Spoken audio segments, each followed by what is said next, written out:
Alors, bonjour à tous.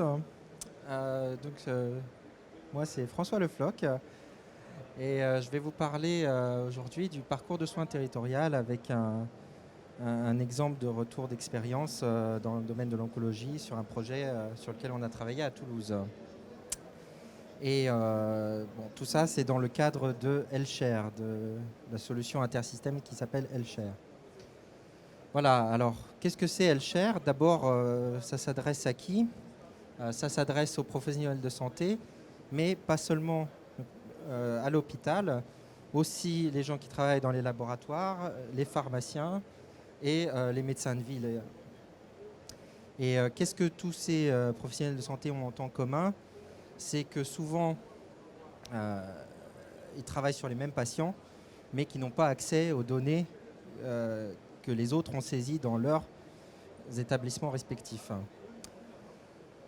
Et donc, Healthshare est là pour s'adresser à répondre à ce problème particulier qui est le partage de données entre différents établissements de santé qui, bien évidemment, auront leur propre système d'information et, en général, ne partagent pas l'accès entre eux. Voilà. Donc ça, dans la vie de tous les jours, comment ça se présente? Ça peut être, par exemple, un médecin à l'hôpital qui reçoit un nouveau patient admis en urgence, mais qui n'a aucune idée de qui c'est, qui ne l'a jamais vu, qui n'a pas accès à ses dossiers peut-être de son médecin traitant, qui n'a pas accès aux prescriptions et à voilà, toutes les informations qui pourraient être utiles. Un autre exemple, ce serait à l'inverse, le médecin traitant qui s'occupe tous les jours de son patient et qui le connaît très bien et qui voudrait, quand ce patient il lui arrive un événement ailleurs, être en capacité de pouvoir retrouver ces informations, d'être notifié peut-être d'une admission en urgence, d'une nouvelle prescription et peut-être de retrouver des résultats par exemple d'examen. Voilà, donc Healthshare, comme je disais, s'attaque au problème de partage de données de santé. Donc là, par exemple, on pourrait avoir plusieurs données, non, ça ne marchera pas, plusieurs établissements indépendants. Ça peut être des hôpitaux, des cliniques, et comme je disais aussi, des laboratoires ou des établissements de pharmacie. Et donc on voudrait que quand un patient arrive dans un de ces établissements, être en capacité de retrouver toutes les données qui sont réparties dans ces silos fermés d'informations sur un territoire. Évidemment, qu'est-ce qu'on en tirerait comme bénéfice? En premier, l'amélioration des soins. Ça nous éviterait ici de faire souvent des ressaisies. Alors on redemande aux patients qu'est-ce que vous avez comme allergie, qu'est-ce que vous prenez comme médicament, etc.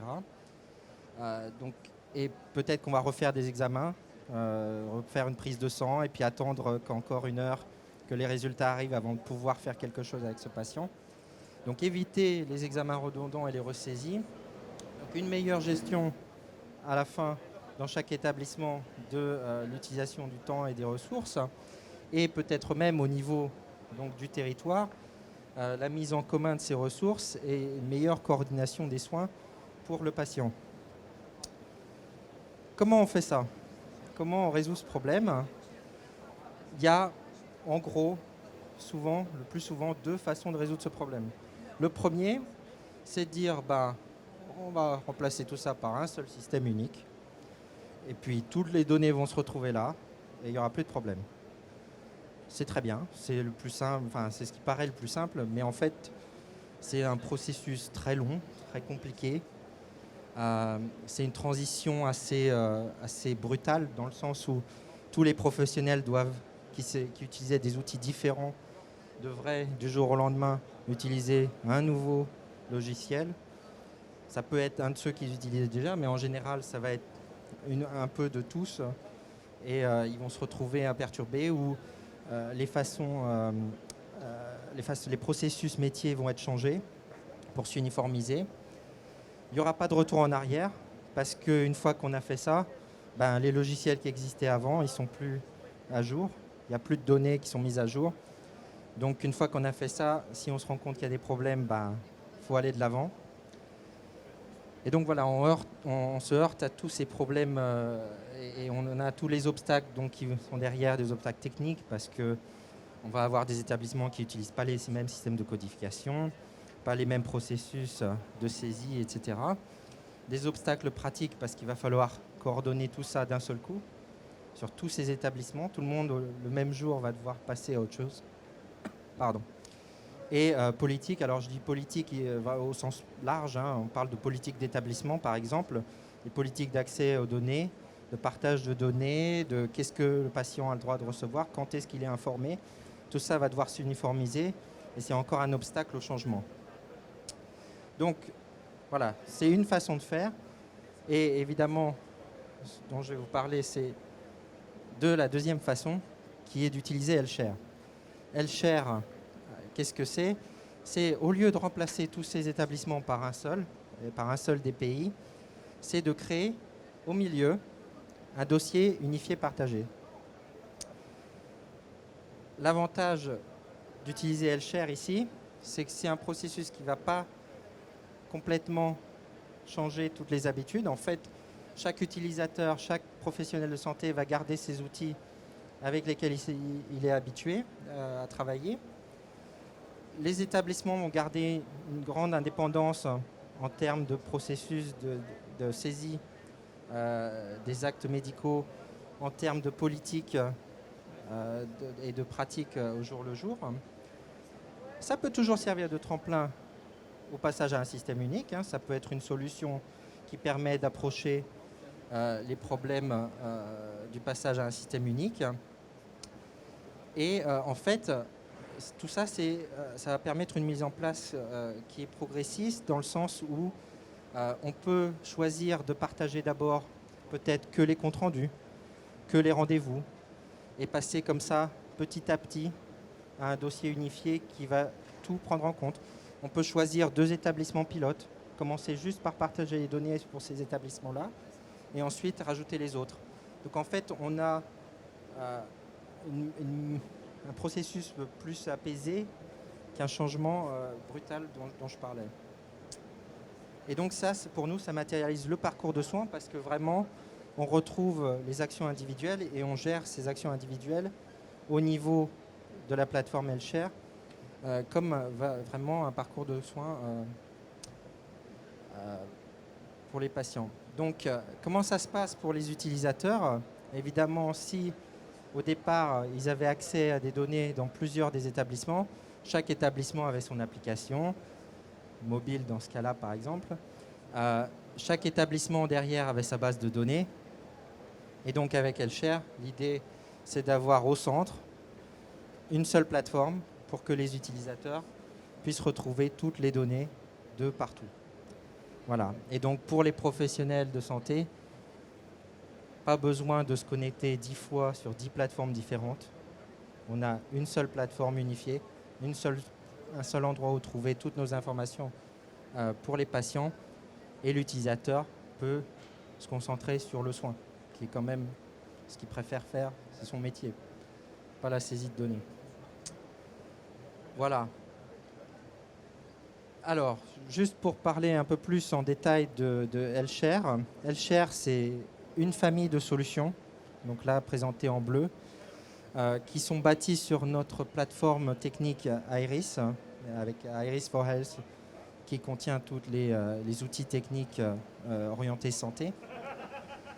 On a au centre le dossier unifié dont je parlais, et on a tout autour d'autres solutions un peu plus spécifiques. Juste pour donner un exemple, pour la problématique, par exemple, du rapprochement d'identité entre les différents établissements, et peut-être aussi pour le portail patient, si on veut un portail patient, comme dans Tracare, on le retrouve.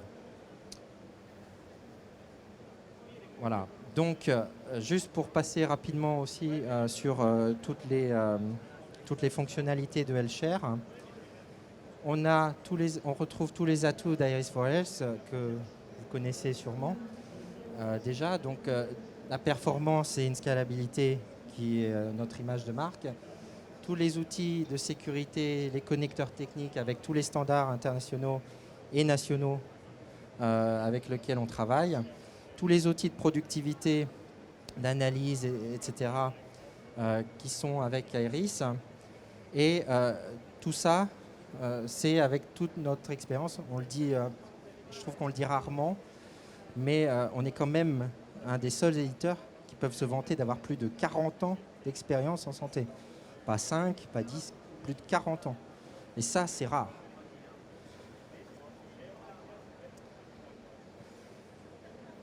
Alors, dans l'architecture d'Helshare, une fois que vous déployez Helshare sur votre territoire ou sur les établissements participants, on a une architecture assez flexible qui est proposée où on peut avoir les données répliquées sur un serveur central.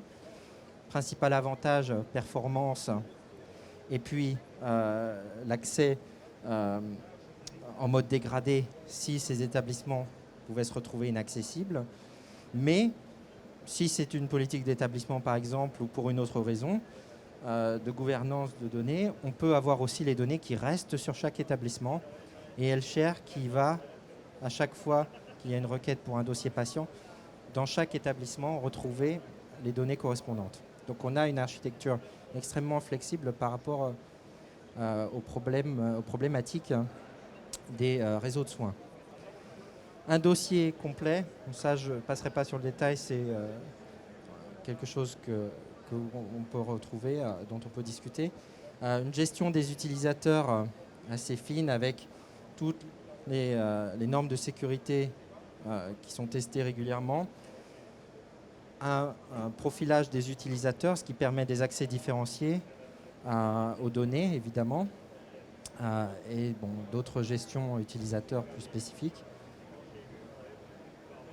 L'interfaçage avec la solution de rapprochement d'identité, ça j'en parlais un peu plus au début.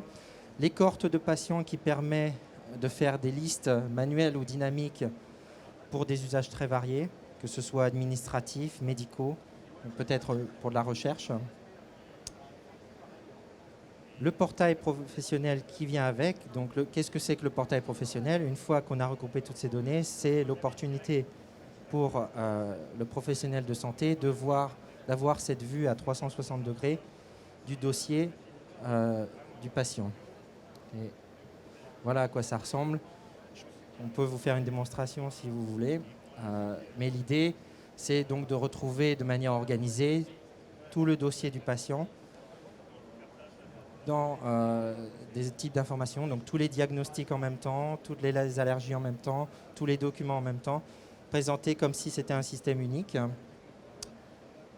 et donc uniformisé. On peut aussi intégrer ce portail avec les DPI locaux. Alors, je vous montre ici des exemples qu'on fait d'intégration du portail dans les DPI comme EPIC ou comme Cerner, aussi Tracker d'ailleurs.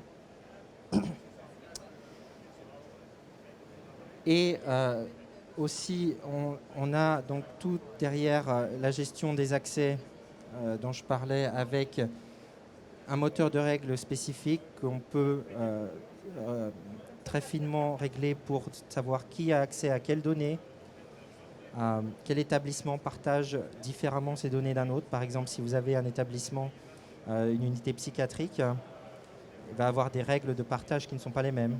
Ou il va avoir des profils utilisateurs particuliers qui ont accès à ces données et les autres qui n'auront pas accès.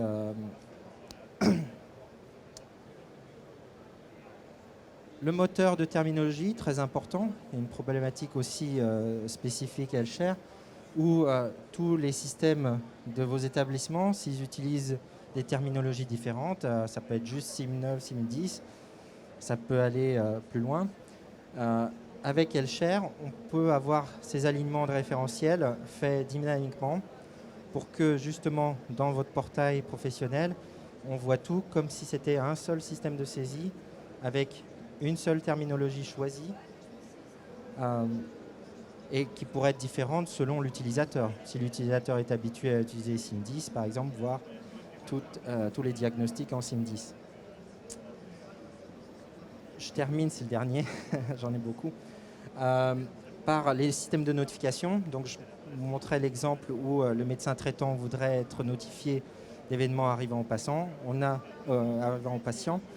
On a tout un système d'intégration pour gérer les événements et pour générer des notifications. Alors ça peut être des notifications utilisateurs pour les professionnels de la santé. Ça peut être une banque, par exemple, d'informations sur le diabète à un niveau régional qu'on voudrait remplir. Ça peut être des organismes de recherche qui veulent suivre des patients au profil particulier. Voilà. Donc, pour un tour un peu rapide de toutes les fonctionnalités de Healthshare qu'on retrouve ici. Et donc, pour en revenir à mon image de départ, tous ces établissements qui sont autant de silos d'informations différentes avec des systèmes de stockage de données, des terminologies différentes, grâce à Healthshare, peuvent reconstituer un dossier unifié, complet et visible d'une manière cohérente. Voilà. Alors, c'est pas tout. Juste pour rajouter une chose, une fois qu'on a ces données à l'échelle d'un territoire ou de plusieurs organisations, on peut aller plus loin. Un exemple d'autres produits de la famille Healthshare, c'est Health Insight, qui, grâce à toutes ces données agrégées au niveau de Healthshare, permet le développement de solutions analytiques. Les solutions analytiques, c'est pour tous les usages administratifs, médicaux, organisationnels, la possibilité de générer comme ça des tableaux de bord où on a une visibilité peut-être sur une pathologie, peut-être sur la qualité des soins, combien de jours les patients restent à l'hôpital en moyenne. Et donc pour plein d'usages, avoir cette approche populationnelle qu'on n'a pas sur les DPI individuels. Donc Healthshare pour tous les professionnels en santé et un peu plus une fois qu'on a les autres solutions en main. Voilà, donc je vous ai fait un petit tour rapide de Healthshare et de toutes ces fonctionnalités de Healthshare.